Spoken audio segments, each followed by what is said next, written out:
बोध का सूत्र ये है कि सगुण की सीमाएं देखते चलो और कभी ये मत पूछो कि सीमा के पार क्या है। सारे दर्शन का ये बड़ा केंद्रीय विषय है। मैं हूं, ये दुनिया है, इससे रिश्ता क्या रखूं। जहां भाग कर जाओगे वहां भी मन को और जगत को ही पाओगे। जितना तुम प्रकृति के विषय को लेकर के अज्ञान में रहोगे उतना ज्यादा इस दुनिया से चाहोगे और फिर उतना ज्यादा क्रोध और तनाव होगा। जिन्हें नहीं सीखना उन तक तश्तरी में भी मुक्ति रख कर ले आओ तो वो मुक्ति को अपना बंधन बना लेते हैं। समस्या ये नहीं है कि आप चल पड़े, समस्या ये है कि आप रुके नहीं। और हर रिश्ते का नर्क यही है, यहाँ कुछ ऐसा नहीं है जो एक सीमा से आगे आपके काम आएगा। सारा दुख तब आता है जब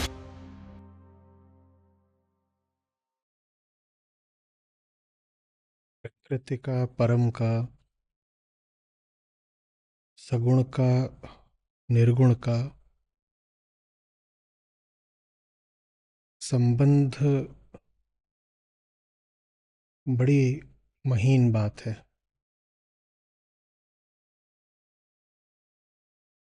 जिससे मुक्ति पानी है वही मुक्ति का माध्यम है।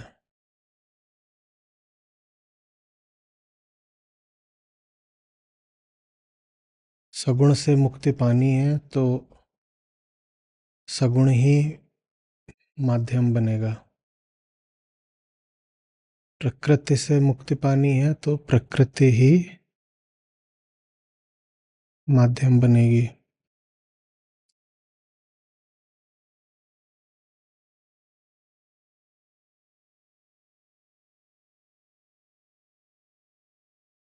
माया से मुक्ति पानी है तो माया ही माध्यम बनेगी।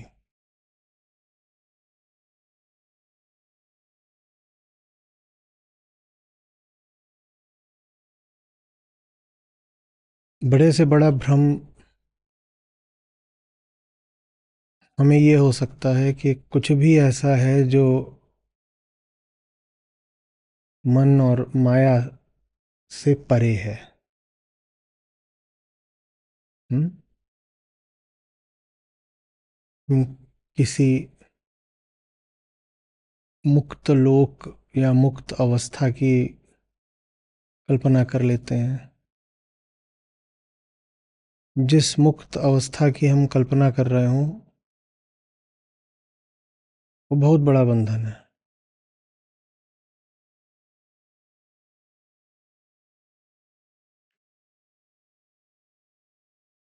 हमारी अपने ही प्रति भारी चाल ये रहती है कि हमसे आगे कुछ है, आपसे आगे कुछ नहीं है। आपसे आगे जिस भी चीज की आप बात कर रहे हैं, नाम ले रहे हैं, कल्पना कर रहे हैं, वो आपका ही विस्तार है।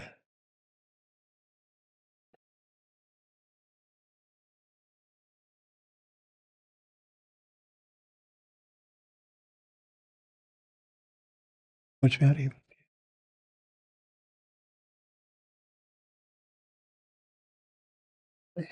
एक ये दुनिया है और एक दुनिया इसके पार की है। नहीं, जितनी भी दुनियाओं की आप बात कर लें वो सब एक है। वो आपकी दुनिया है। आपने बात करी ना तो आपकी है। आप अब उसमें 2, 4, 5, 8, 10 विभाजन करते रहिए, उससे कोई फर्क नहीं पड़ता। सब आपका है।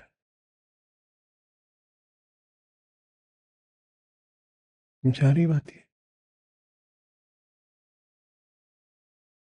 तो क्या करना होता है?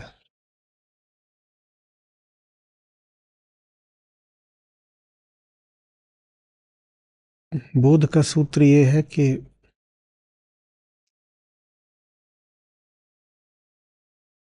सगुण की सीमाएं देखते चलो।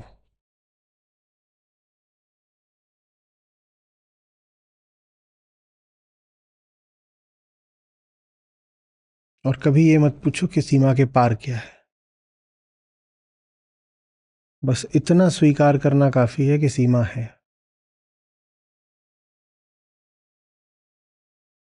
सीमा है।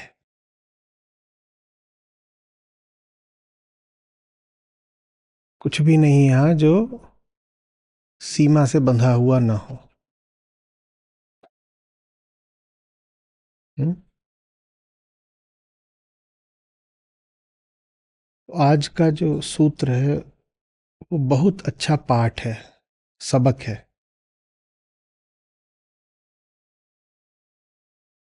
ये दिखाने के लिए कि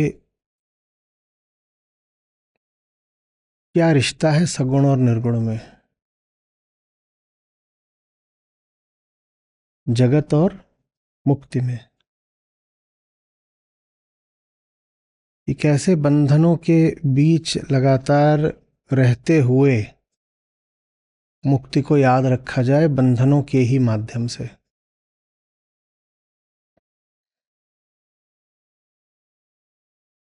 ऐसा इस्तेमाल कर लिया जाए बंधनों का कि वही मुक्ति का अनुस्मरण कराते चले।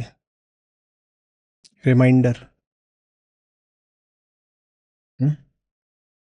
तो कह रहे हैं लाउत्ज़ु, प्याला देखा है? प्याला देखा है ना? ज्यादा भर देते हो छलक जाता है। प्याले की सीमा दिख गई। प्याले की सीमा दिख गई। वो सीमा याद रखनी होती है। जिसको वो सीमा याद है वो अब नहीं फंसेगा।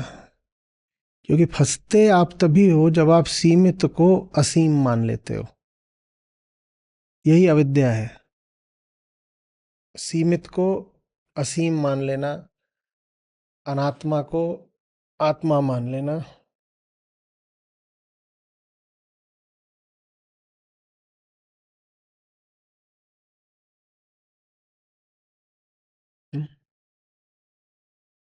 सगुण की दुनिया में कुछ भी हो वो एक जगह आकर रुक जाएगा।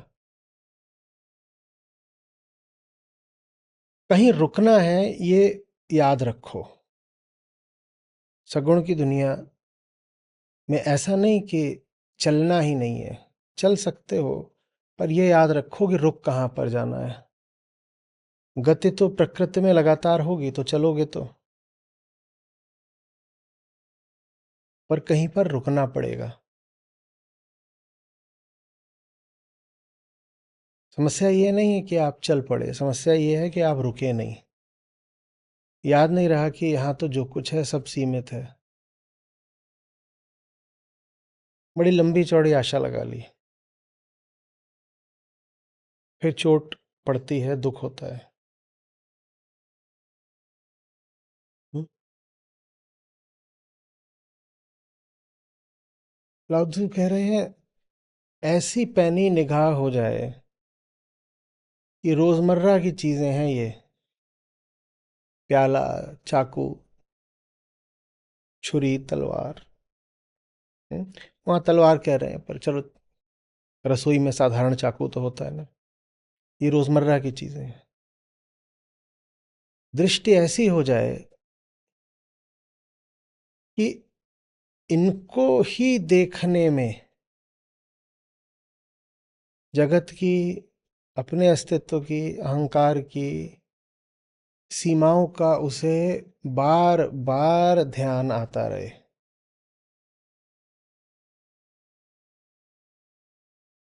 प्याला छलका नहीं और बिल्कुल कुछ याद आ गया आगे की बात।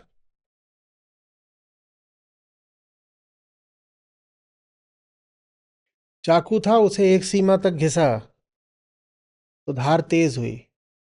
उसके आगे भी घिसते चले गए तो गड़बड़ हो गया सब। ऐसा नहीं है कि घिसते ही जाओगे तो धार और तेज हो जाएगी। बहुत घिसोगे तो उसमें कुछ बचता नहीं, वो कुछ काटने के काबिल नहीं रहेगा।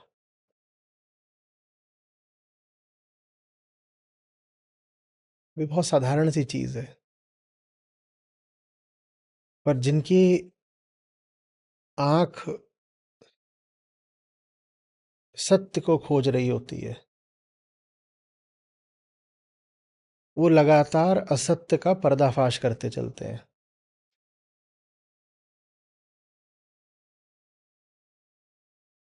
वो कुछ देखें,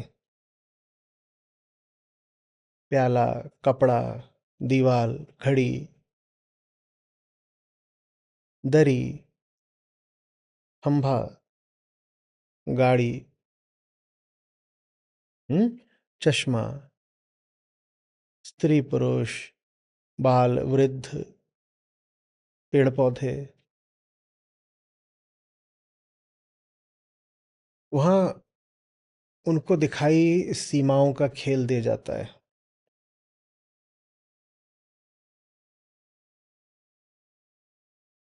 और जब सीमाओं का खेल दिखाई पड़ता है तो ये समझ में आता है कि रुकना बहुत आवश्यक है जहां तक प्रकृति की बात है। अपने आप को समेटना बहुत जरूरी है, क्योंकि समेटोगे नहीं तो चोट खाओगे।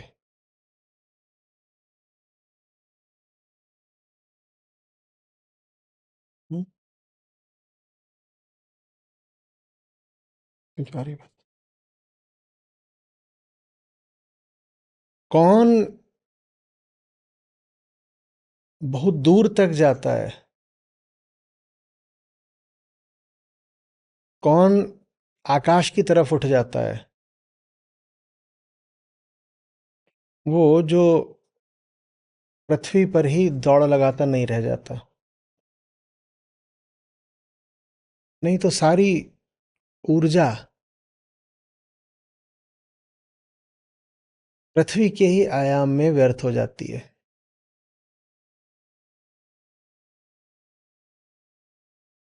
और पृथ्वी के आयाम में एकदम न चलो, ये भी संभव नहीं है।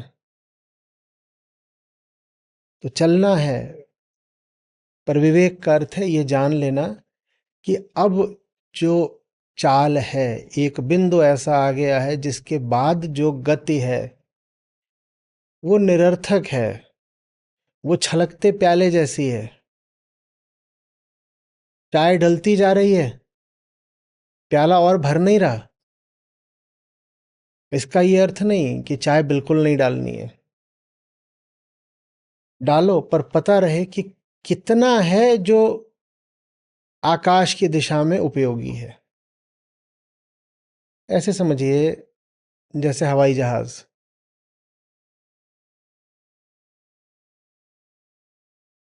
हवाई जहाज कोई ऐसा मिल जाए जो रनवे पर चलता ही रह जाए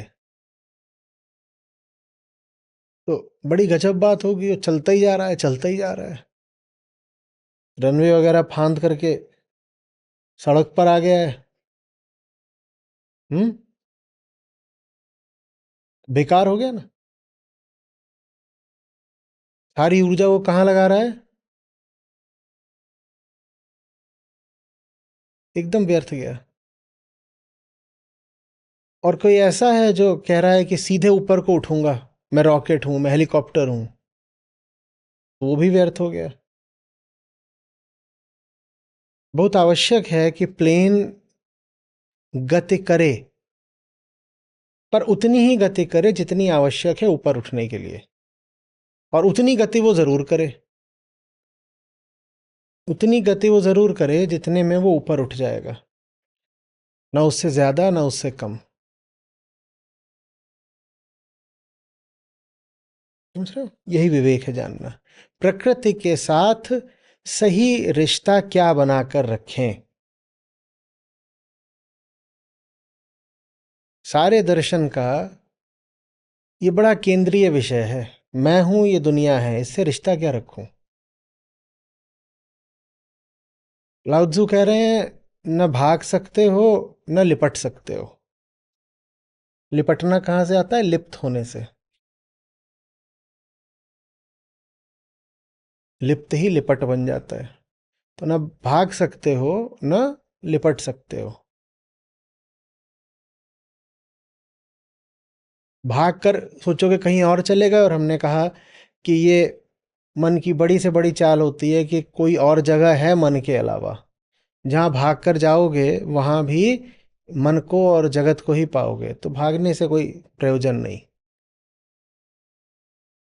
संभव ही नहीं है भागना। आप ध्यान करने बैठ जाओ, आंख बंद करो, और आपको लगे कि आप किसी और अतीन्द्रिय लोक में पहुंच गए हो। वो अतीन्द्रिय लोक कुछ नहीं हो, मन है। कहीं नहीं पहुंचे, मन में हो।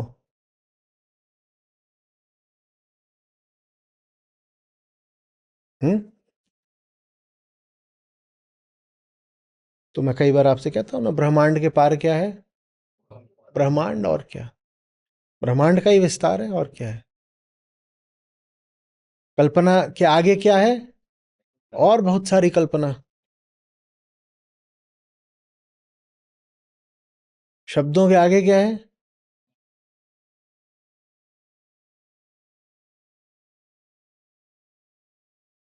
जिस मौन की आप बात कर सको वो क्या है? बातचीत है, शोर है।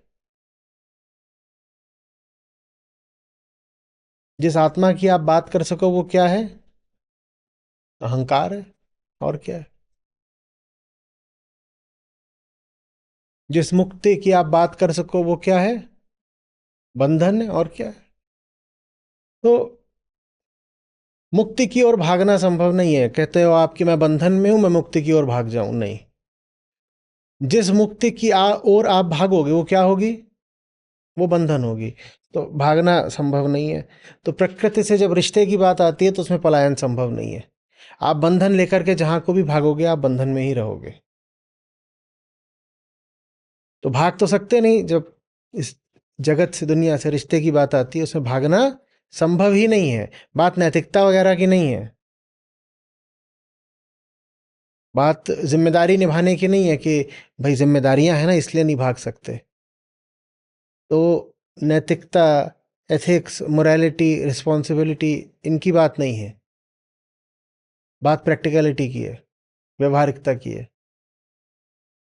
आप सब कुछ छोड़ छाड़ के भाग भी जाओ तो भी आप जहां जाओगे वहां क्या है?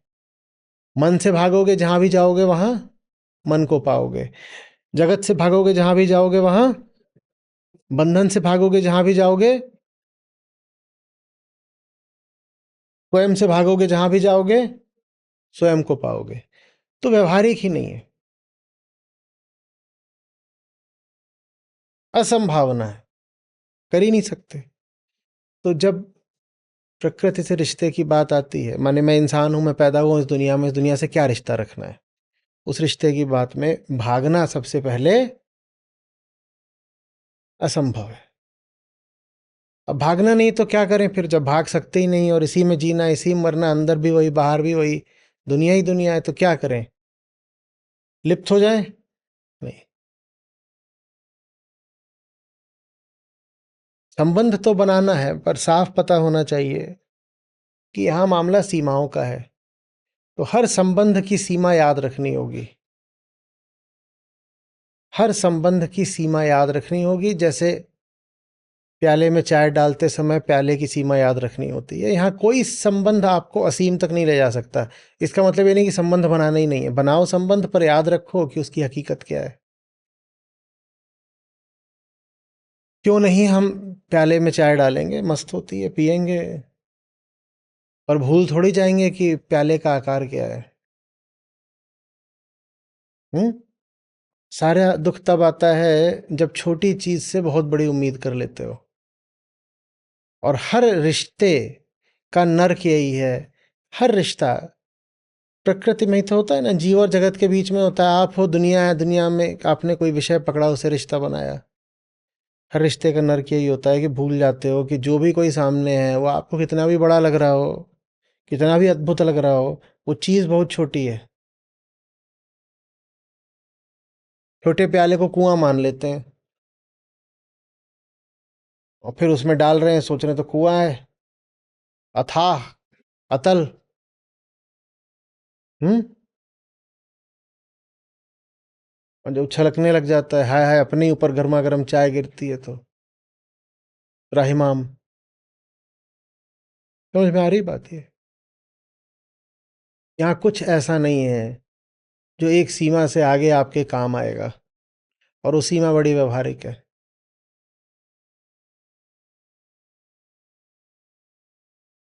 समझ में आ रही बात है?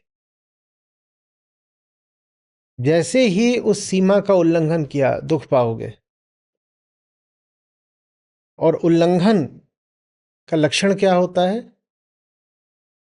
सीमा को भूल गए हैं और उससे कुछ ऐसा मांग लिया जो प्रकृति का कोई विषय आपको दे ही नहीं सकता। जिस विषय से जितनी लिप्तता होती है, उससे उतनी ऊंची मांग होती है कि नहीं होती है? कोई विषय बता दो जिससे बड़ा गाढ़ा रिश्ता हो और उससे मांग ना हो ऊंची। हम तो स्वार्थी लोग हैं ना। अगर मांग नहीं होगी तो रिश्ता ही क्यों होगा? हम्म। बहुत मोटे पैसे दे करके आप कोई चीज खरीदें, उससे आपकी उम्मीदें भी उतनी ही मोटी होंगी। होंगी कि नहीं होंगी?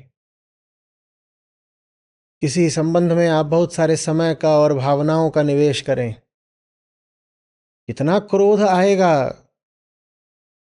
अगर उस संबंध में खटास दिखाई दे।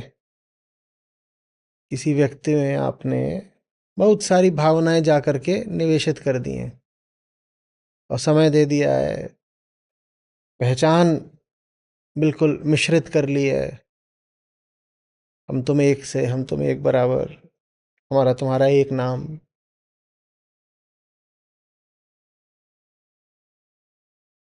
और फिर वहां जब उम्मीदें न पूरी हो तो कितना क्रोध आता है, भारी क्रोध आता है कि नहीं? क्रोध की बात लाओ फिर आगे कर रहे हैं। जितना तुम प्रकृति के विषय को लेकर के अज्ञान में रहोगे, उतना ज्यादा इस दुनिया से चाहोगे और फिर उतना ज्यादा क्रोध और तनाव होगा। हम्म? जैसे जड़ पदार्थों को देखो, वैसे ही चेतन पदार्थों को भी देखो। जैसे प्याले की अपनी सीमा है, वैसे ही व्यक्तियों की अपनी सीमा है। और जैसे छोटे प्याले की सीमा है, वैसे ही बड़े से बड़े कुएं की सीमा है। जैसे घर की चार दीवारी है, वैसे ही वो क्षेत्र, वो स्थान, वो खुला मैदान जो आपको अनंत दिख रहा है, जिसकी सीमा आपको पता नहीं चल रही है अपनी नंगी आंखों से, उसकी भी चार दीवारी है, उसकी भी सीमाएं हैं, पला पता भले न चल रहा हो। आप तट पर खड़े हो जाते हैं समुद्र किनारे, समुद्र की कोई सीमा तो नहीं पता चलती, बड़ी आसानी से हम कह देते हैं अनंत समुद्र है। ऐसी तो कोई बात है नहीं। समुद्र की सीमाएं होती हैं। हम्म। और आप समुद्र में 1-2 मील तट से आगे निकल जाइए, समुद्र के अंदर, बहुत आसानी से हम कह देंगे कि अनंत गहराई है। अनंत गहराई तो कुछ होता नहीं। हो सकता है कई किलोमीटर गहरा हो समुद्र, पर कहीं ना कहीं उसका तल जरूर होगा।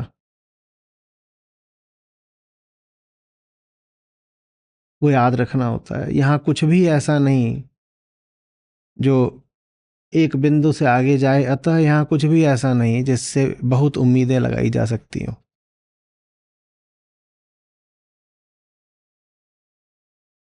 हम्म?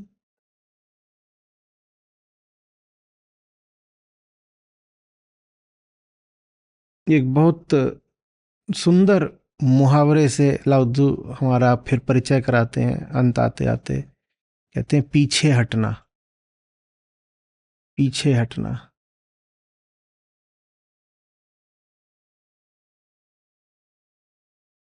निष्काम कर्म की बात है। कह रहे हैं, जो सही है वो करो, और वहां पर ही तुम्हारी सीमा है, उसके आगे मत चले जाना। इस जगत में जो कुछ भी कर रहे हो, जो कुछ भी बन रहे हो, उसकी सीमा याद रखनी जरूरी है। जब कोई कर्म हो रहा हो, तो उसकी सीमा, उसकी लक्ष्मण रेखा है कर्म की समाप्ति। कर्म से तुम्हारा रिश्ता बस उस समय तक है, उस दूरी तक है जब तक कर्म का निष्पादन माने एग्जीक्यूशन हो रहा है, तब तक तो है रिश्ता। जिस क्षण वो काम समाप्त हो गया, उस क्षण काम से रिश्ता रुक जाना चाहिए। लक्ष्मण रेखा सामने नहीं लांघ सकते, क्योंकि उस लक्ष्मण रेखा के पार क्या है? उस लक्ष्मण रेखा के भीतर तो कर्म था, कर्म भी चल रहा था। और जब कर्म चल रहा है तो पूरी तरह से डूब के करो, कोई समस्या नहीं है। और फिर एक बिंदु आता है, एक समय आता है, कर्म भी कोई अनंत तो यहां होता नहीं, सब कर्म रुकते हैं। अब जो भी कुछ कर रहे थे वो समाप्त हुआ। लाओत्जू कह रहे हैं अब इसके बाद पीछे हटना सीखो, क्योंकि लक्ष्मण रेखा आ गई है सामने, अब और मत लांघ जाना, पीछे हटो। पीछे नहीं हटे तो आगे क्या है? सीता थी, उनके आगे तो रावण था। हमारे लिए कर्म के आगे जो होता है वो भी रावण होगा। कर्म के आगे होता है कर्म का परिणाम। कर्म जब पूरा हो जाता है तो फिर क्या शुरू हो जाता है? 10 बजे से 10:45 तक परीक्षा दे दी, उसके बाद आलथी पालथी मार के बैठ जाते हैं और रिफ्रेश करते हैं। अब क्या हो रहा है? अब कर्म के परिणाम की प्रतीक्षा हो रही है। लाओत्जू कह रहे हैं हो गई ना गड़बड़, पीछे हटो, परीक्षा दे दी, पीछे हट जाओ। हुँ? और परिणाम भी हम इसलिए नहीं चाह रहे होते कि हमें बेहतर बनना है। परिणाम में भी ये होता है कि और आ जाए तो अपने आप को बोलेंगे कि कुछ सीख लिया है, किसी काबिल निकले। एकदम ही बेकार नहीं निकले, और पैसा भी दिया है तो अपने आप को जता पाएंगे कि कुछ रिटर्न ऑन इन्वेस्टमेंट है, आरओआई। हम्म, समझ में आ रही है बात? पीछे हटना सीखो, ये मेरी सीमा है और उसको मैं सर झुका के स्वीकार करता हूं।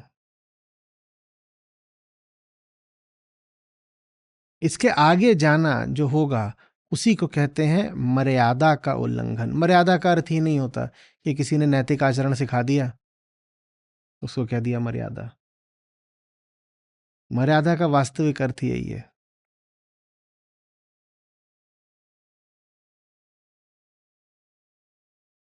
हर विषय की सीमाओं का स्मरण यही मर्यादा है।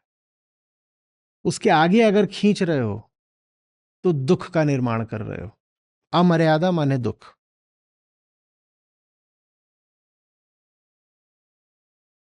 किसी भी रिश्ते से उतना ही मांगो जितना वो दे सकता है, उससे अधिक मत मांगो।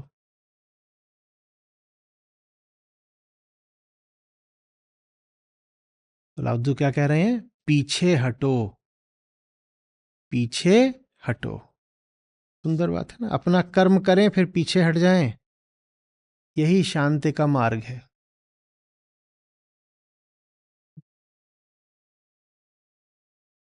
लेकिन जिन्होंने कर्म करा ही हो, आगे जाने के लिए पीछे कैसे हटेंगे? तो इसके लिए कर्म का चयन भी ऐसा होना चाहिए जिसमें कर्म के परिणाम की आशा बहुत बड़ी नहीं है। और ऐसा चयन करने के लिए फिर चयनकर्ता ऐसा होना चाहिए। तो अपने आप को ऐसा बनाओ, इतना ठोस, इतना सुदृढ़, इतना अचल कि फिसल ना जाए, कि काम तो चुने पर परिणाम ना चुने।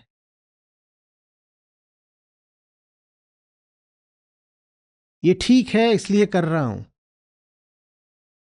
इससे क्या मिलेगा न जानता हूं न जानना है। काम जिस क्षण हो गया उस क्षण बस मुझे पीछे हट जाना है और सर झुका देना है। मेरी सीमा यहीं तक थी, इसके आगे क्या है? इसके आगे फिर अमर्यादा है, इसके आगे विवेक का उल्लंघन है। अब चोट लगेगी। बताइएगा, परिणाम की कामना जहां आपको नहीं थी वहां कभी दुख मिला आज तक? और सब कामनाएं परिणाम की होती हैं। तो यही बात तो बुद्ध कहते हैं। दूसरा और तीसरा आर्य सत्य यही तो है। कामना के बिना दुख कैसा? कोई आपसे नहीं कह रहा है कि तुमने जो करा उससे दुख पाया।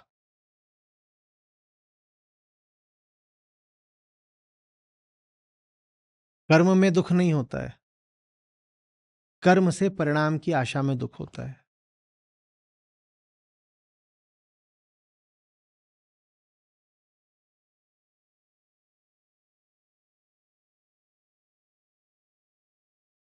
तो क्या ये बात है कि हम कोई भी कर्म कर सकते हैं और उससे परिणाम की आशा न रखें तो दुख नहीं होगा?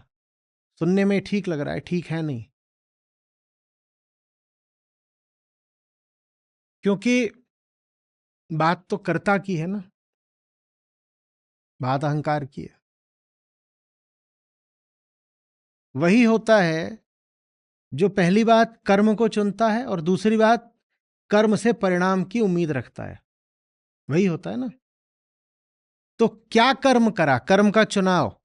ऊपर गए, नीचे गए, दाएं गए, बाएं गए, उठाया कि गिराया, चुप रहे कि बोले? हम्म ये चुनने वाला कौन है? अहंकार। और जो कुछ करा फिर उससे एक परिणाम की आशा है, ये किसको है? अहंकार को।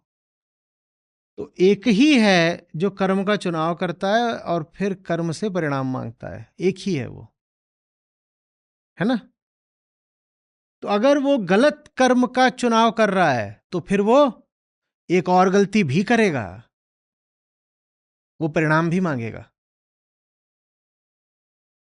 क्योंकि गलती हुई है तो पीछे कोई है जो गलत है, और अगर वो गलत है तो सिर्फ एक गलती नहीं करेगा, वो दूसरी गलती भी करेगा। तो आप ये नहीं कह सकते कि मैं कोई भी कर्म करूंगा पर निष्काम होकर करूंगा। कोई भी कर्म अगर कर रहे हो तो पहली गलती कर दी ना, और जो ये पहली गलती करेगा वो फिर दूसरी गलती भी करेगा, क्योंकि दोनों गलतियों करने वाला एक ही है। अब समझो कि लोक धर्म बड़ी से बड़ी भूल क्या करता है। वो कहता है जो भी काम कर रहे हो वो निष्काम होकर करो। सुना है? कहते यही तो गीता का संदेश है। बालक अपना काम निष्काम होकर करो। सब लोग अपना अपना कर्म करो और कृष्ण को समर्पित कर दो। ये सुना होगा बहुत बार कि मैं तो जो कुछ भी करता हूं समर्पण के भाव से करता हूं। ये हो नहीं सकता साहब। आप अपने भीतरी यथार्थ को समझते नहीं है, इसलिए आप ऐसी बातें कर रहे हैं। आप ये नहीं कर पाएंगे कि मैं कसाई हूं और मैं अपने सब कर्म कृष्ण को समर्पित कर रहा हूं। हाँ, या मैं पेड़ों को काटने का धंधा करता हूं और अपना कर्म कृष्ण को समर्पित कर रहा हूं। और ये गीता को लेकर के बड़ी भारी भ्रांति है और बड़ी सुविधाजनक भ्रांति है। सबको रहती है। बोलते हैं बस अपना काम करो और कहो अपने लिए तो कर ही नहीं रहा, मैं तो निष्काम कर्म योगी हूं, मैं तो जो करता हूं कृष्ण भावना में करता हूं, जो भी कर रहा हूं मोहन तुझे समर्पित है। ये सुना है कि नहीं? और जैसे ही आप ये बात पकड़ लेते हो वैसे ही आपके लिए क्या आसान हो जाता है?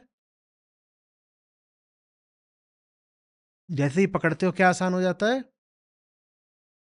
कुछ भी करना। और अहंकार कुछ भी तो करेगा नहीं, वो जो भी करेगा किस खातिर करेगा? स्वार्थ खातिर करेगा। तो स्वार्थ को बचाने के लिए ये व्यवस्था एकदम अनुकूल है। आप जो कर रहे हो करो, कर्म बदलने की जरूरत बिल्कुल नहीं है। दुकान में मिलावट करते हो करो, कालाबाजारी करते हो करो, दफ्तर में भ्रष्टाचार करते हो करो, दुनिया भर के साथ हिंसा करते हो करो, बस जो करो समर्पण के भाव से करो। ये हो नहीं सकता, क्योंकि समर्पण करने वाला और कर्म का चयन करने वाला एक ही है। जो कर्म के चयन में गलती कर रहा है वो समर्पण में सही कैसे हो जाएगा? ये हो जाएगा? हो जाएगा?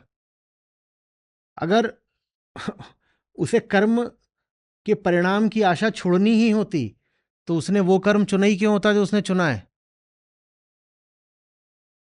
ऐसी सी बात है कि खूब भ्रष्टाचार करो लेकिन कृष्ण को समर्पित कर दो। भाई, अगर उसे सचमुच समर्पित ही करना होता अपना भ्रष्टाचार, तो भ्रष्टाचार करता ही क्यों? उसने किसके लिए किया भ्रष्टाचार? अपने लिए किया है, समर्पण के लिए किया है? तो कभी समर्पण करेगा वो? समर्पण के नाम पे इतना करेगा कि 100 रुपया अगर उसने काला कमाया तो 10 जाके दान पेटी में डाल आएगा। कहे तो समर्पित तो कर ही रही, कोई समस्या है? 10 रुपया समर्पित करा, कर दिया समर्पित, क्या है? 100 का 100 समर्पित अगर करना पड़ जाए तो कोई करेगा भ्रष्टाचार? हम ये नियम बांध देते हैं कि आपको जो उल्टे पुल्टे काम करने हो करो, लेकिन उससे जो भी परिणाम मिल रहा हो वो पूरे तरीके से आपको जाके कृष्ण को समर्पित कर देना है। तो कोई करेगा? कोई करेगा क्या? तो फिर गुरु लोगों ने और लोक धर्म ने बड़ी मीठी व्यवस्थाएं बनाई। कोई व्यवस्था बनी 2.5% की, कोई 3% की, कोई 5, कोई 7, और एकदम ही खून करके पैसा कमाते हो तो मामला 18% तक भी जाता है। पर 18% अगर समर्पित कर दिया तो उसके बाद हाथ बिल्कुल प्रायश्चित। और क्या होता है? कोई धर्म ऐसा नहीं जिसमें प्रायश्चित की पूरी व्यवस्था ना हो, और प्रायश्चित से ही सब धर्मों की रोजी रोटी चलती है। जितने लोगों को कुकर्म करने होते हैं उनको सबको धर्म का प्रोत्साहन मिल जाता है, कुकर्म करो और फिर प्रायश्चित के लिए आकर इतना हमें दे दो। तो मामला बहुत खराब नहीं लगता? वो एक तरीके का मोरालिटी टैक्स है, 18% दे दो। समझ आ रही बात? जो करना करो, उसके बाद इतना टैक्स दे आओ, बच गए। सरकारें भी कई बार ऐसी योजनाएं निकालती हैं जो कहती हैं आकर के अपना काला धन जो है बैंक में जमा करा दो और उसमें हम तुमसे 10-20% जो है काट लेंगे तुम्हारा, और कोई सवाल नहीं पूछेंगे, तुम्हारा काला धन सफेद हो जाएगा। ये चलती थी ऐसे, अब नहीं होती उतनी, पहले ये योजनाएं खूब चला करती थी। तो ये नहीं संभव है कि आप जो कर रहे हैं करें पर फिर कहें कि नहीं, ये तो मैं तो निष्काम कर्म योगी हूं तो अपने लिए थोड़ी करता हूं। तुम अगर अपने लिए नहीं कर रहे होते तो जो कर रहे हो वो कर ही नहीं रहे होते। जिसका सही केंद्र जागृत होगा वो सबसे पहले सही कर्म चुनेगा ना। मात्र सही कर्म ही निष्काम हो सकता है। आप कहो कि मैं उल्टा पुल्टा कर्म चुनता हूं लेकिन निष्काम हूं, तो ये संभव है ही नहीं। ये कोई प्रयास की बात नहीं होती है कि काम तो करा पर परिणाम नहीं मांगा। ये बात उस काम में निहित होती है कि ये काम ही ऐसा है कि इसमें परिणाम मांगा जाएगा नहीं।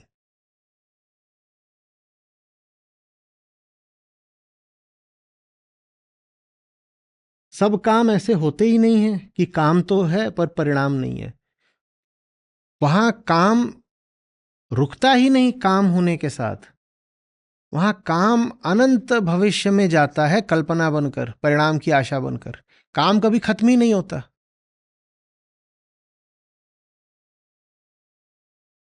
वास्तव में उसमें कर्म होता है 2% और कल्पना होती है 98%।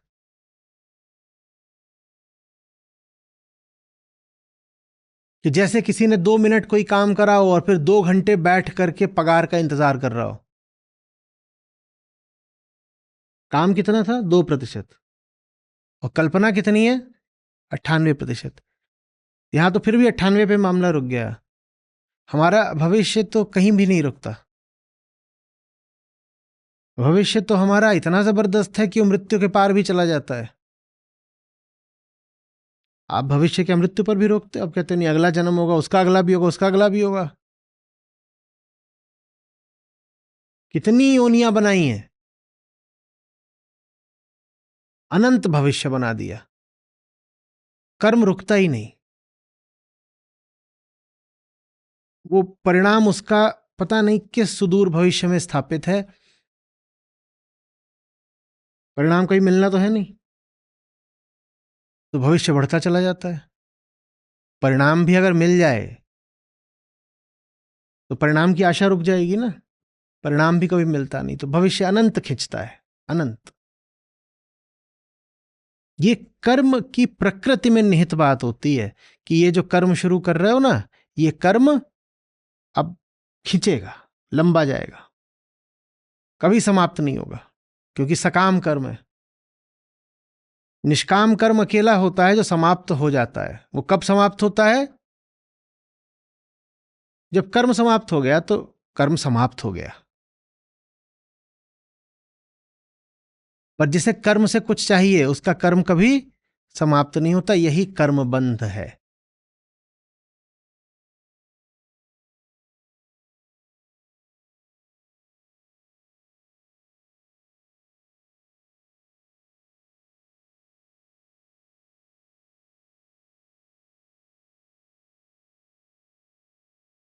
क्या कह रहे हैं लाउत्जू? लाउत्जू कह रहे हैं वो इंसान बनो जो काम पूरा करने के बाद एक क्षण को भी खड़ा ना हो किसी अंजाम की उम्मीद में। पीछे हटो, काम हो गया ना, गायब हो जाओ।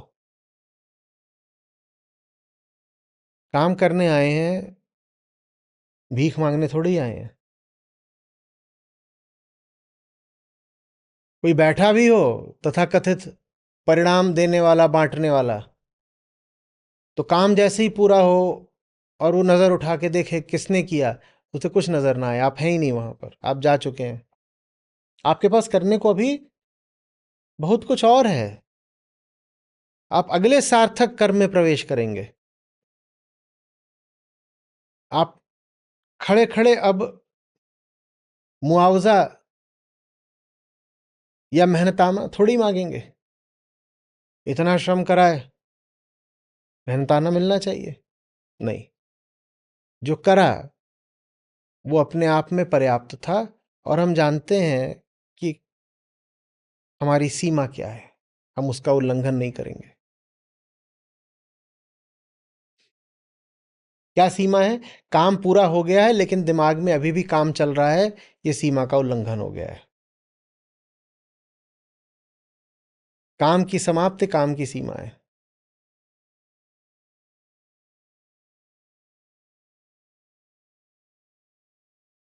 वो कहने की जरूरत नहीं पड़नी चाहिए, क्योंकि समाप्ति तो सीमा होती ही है। पर हम ऐसे धुरंधर होते हैं कि काम समाप्त हो गया लेकिन चल रहा है। चल रहा है किसकी खातिर चल रहा है? जिसकी खातिर काम किया था। काम से तो प्रेम था ही नहीं। किसके लिए काम किया था? परिणाम के लिए। तो अब खड़े हुए हैं और परिणाम कब आएगा, कैसा आएगा, क्यों नहीं आया। और जैसा भी आता है परिणाम, कभी उतना आता नहीं जितना चाहा था। तो परिणाम की आशा और आगे को खिंच जाती है।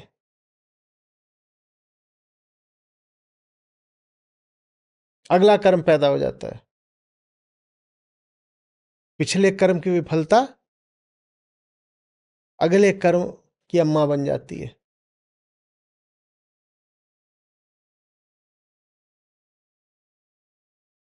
हमारा कोई भी काम नया थोड़ा ही होता है। पिछले कर्म की विफलता से ही उत्पन्न होता है। कैसी विफलता? उसे जो चाहा था वो मिला नहीं।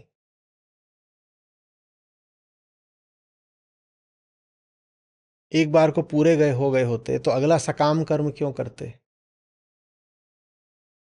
तो सकाम कर्म जितने होते हैं वो सब एक श्रृंखला में बंधे होते हैं। वो पिछले वाले पर आश्रित होते हैं। अभी जो काम कर रहे हो वो इसलिए कर रहे हो क्योंकि कल जो किया था, बीते कल, उससे बात बनी नहीं थी। तो आज का काम पिछले काम से संबंधित है। निष्काम कर्म में स्वतंत्रता रहती है, अतीत से मुक्ति है। कल क्या किया था उसकी छाया आज पर आवश्यक नहीं है कि पड़े। कल कुछ किया था वो कल की बात हो गई ना। किताब बंद कल की, रात गई, बात गई, समाप्त हो गया कल का अध्याय। अब आज आप स्वतंत्र हो नया खेल खेलने के लिए। ये निष्काम कर्म है। सकाम कर्म में जो कल कर रहे थे उसी का विस्तार आज करोगे। कल भी अधूरे थे, प्यासे थे, आज भी भूखे रहोगे। और आज की भूख फिर आने वाले कल का निर्माण कर देगी। इसी को कर्मबंध कह लीजिए, भवचक्र कह लीजिए। सब कुछ किस लिए? क्योंकि हमें हमारी सीमा नहीं पता, हम पीछे हटना नहीं जानते, अपनी मर्यादा नहीं जानते। हमें नहीं पता है कि प्याला कहाँ पर भर जाता है और उसके आगे उससे नहीं उम्मीद करनी चाहिए। समझ में आ रही बात? हमने कहा जो सत्य का प्रेमी होता है उसकी दृष्टि ऐसी हो जाती है कि वो माया को देखता है और कुछ सीख लेता है।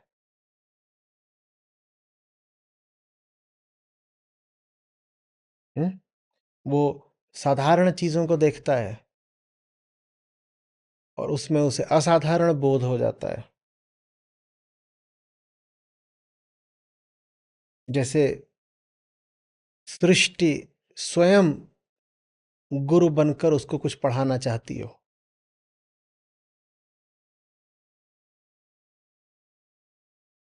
क्या सृष्टि गुरु है? आप शिष्य हो सकते हो।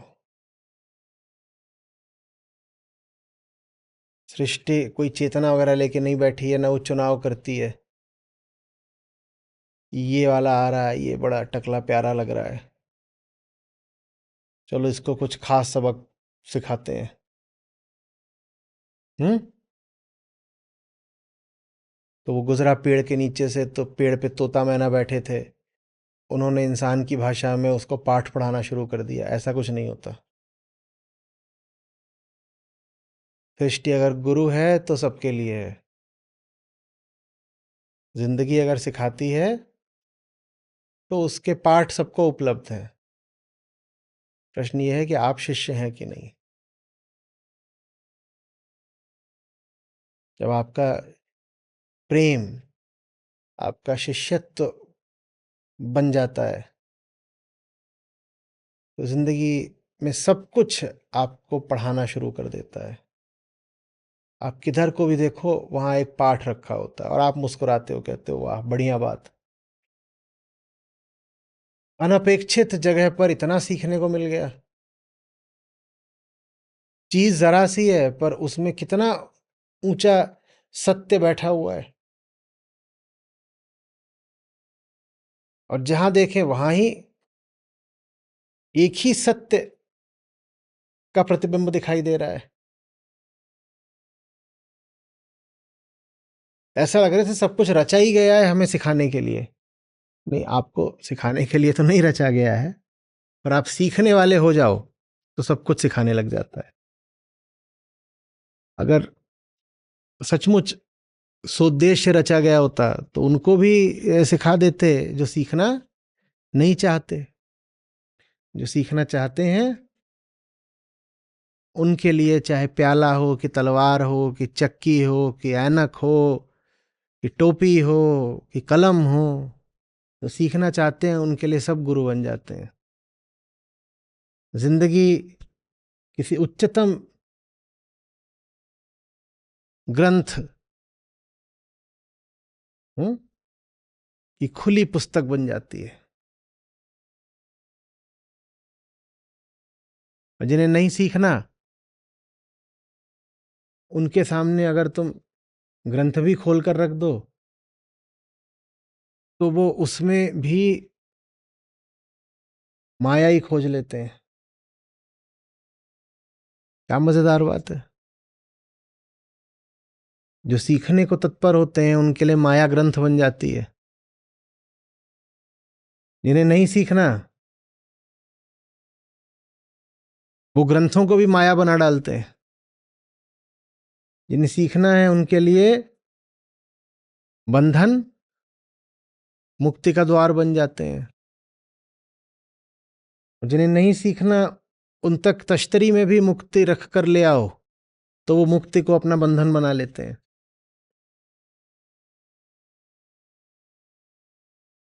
समझ में आ रही है बात?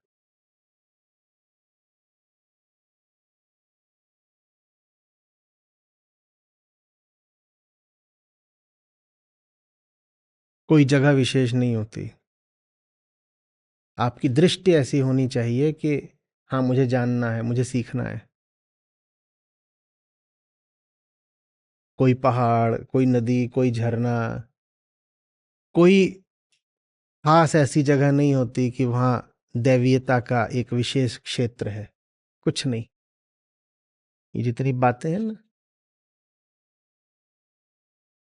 पवित्र क्षेत्र, पावन भूमि, कॉन्सिक्रेटेड स्पेस,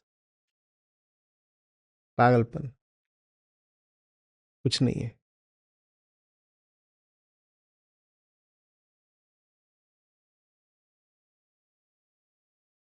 जगत है, सब जगत है, प्रकृति है। निर्भर आप पर करता है कि उस प्रकृति से आपका रिश्ता क्या है। सही रिश्ता बनाइए। और सही रिश्ता ये होता है कि प्रकृति आत्मा नहीं है। तो इसके साथ एक सीमा तक जाना है और फिर वहां से क्या करें लाउदू, वहां से पीछे हट जाना है। पीछे हटना सीखना है। पीछे हटना सीखना है।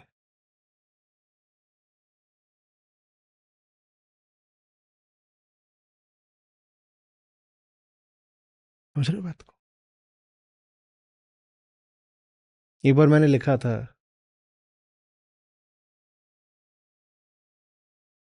जिस तरह से था, what to do when a strong desire raises its head. लिखा था कि लेट इट कम,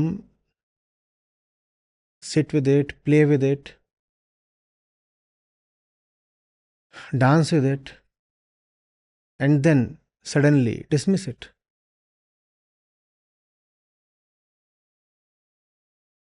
वो सीमा पता होनी चाहिए कि अब ये सर चढ़ रही है। और ये भी नहीं कर सकते कि कह दें कि कोई भी कामना आरजू हमें आती ही नहीं। आओ भाई, लहरें हैं सागर की, आती हैं। पर हमें ये अच्छे से पता है कि सागर में कितनी दूर तक जाना है। तट पर जाते हो, बीच पर, तो ये तो नहीं करोगे कि पानी को स्पर्श भी नहीं करना।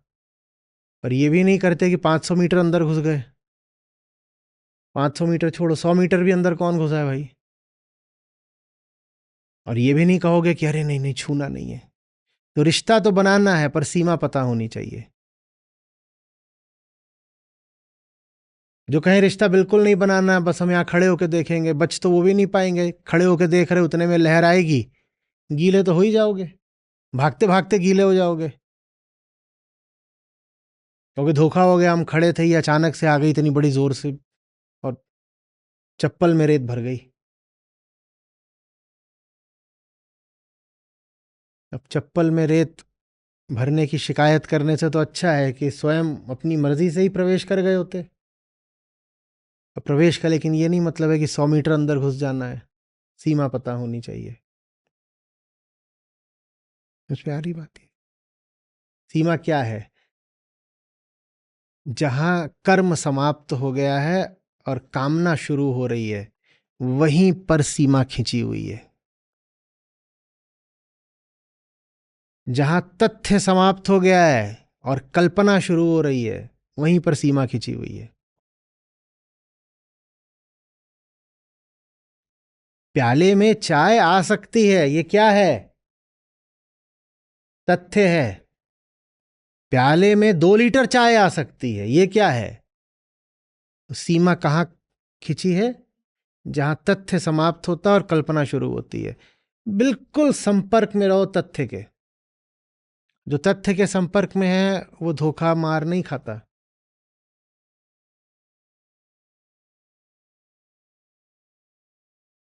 लेकिन पता नहीं लगता कि कब फैक्ट फिक्शन के आगे घुटने टेक गया।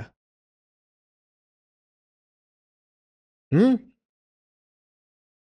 फैंटेसी फैक्ट पर भारी पड़ती है, और फैंटेसी लगती कैसी है? फैक्ट जैसी। जब काम भरा हो आंख में, सच नजर नहीं आता। बिल्कुल लगता है कि नहीं नहीं नहीं नहीं नहीं, कल्पना थोड़ी है, यथार्थ है। सीमा पार कर गए, अब हरण हो जाएगा। इतना समझाया था लक्ष्मण ने। कोई समस्या नहीं है। द्वार पर आया है और वो कह रहा है भिक्षाम दे ही, दे दो उसको। कोई समस्या नहीं है। पैदा हुए हो, कुछ करोगे नहीं क्या? कुछ तो करोगे, जो भी करोगे प्रकृति के साथ ही करोगे, तो संबंध तो बनाओगे ही बनाओगे। कोई समस्या नहीं है। ये मत भूलो कि कहां तक जाना है, कहां नहीं। प्रकृति प्यारी है, जब तक तुम्हें पता रहे कि प्रकृति है, परमात्मा नहीं है।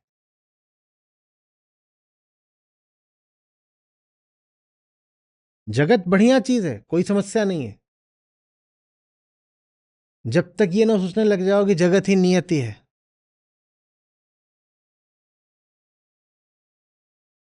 जिन्होंने जगत को नियति बना लिया, उनके लिए बड़ी गड़बड़ है। आ रही बात समझ में?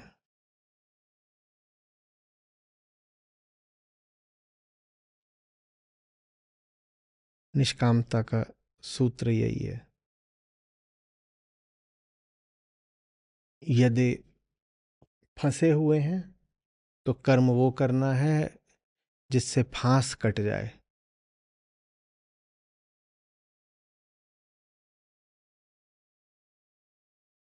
यदि कोई और फंसा हुआ है तो कर्म वो करना है जिससे उसकी फांस कट जाए। किसी और को मुक्त नहीं कर सकते और स्वयं लगता है कि फंसे नहीं हुए हो, तो जो करना है करो। बस ये ख्याल रख लेना कि फंस तो नहीं रहे हो। और फंसने का यही मतलब है, और कुछ नहीं मतलब होता। कामना। कर्म नहीं फंसाता, कामना फंसाती है।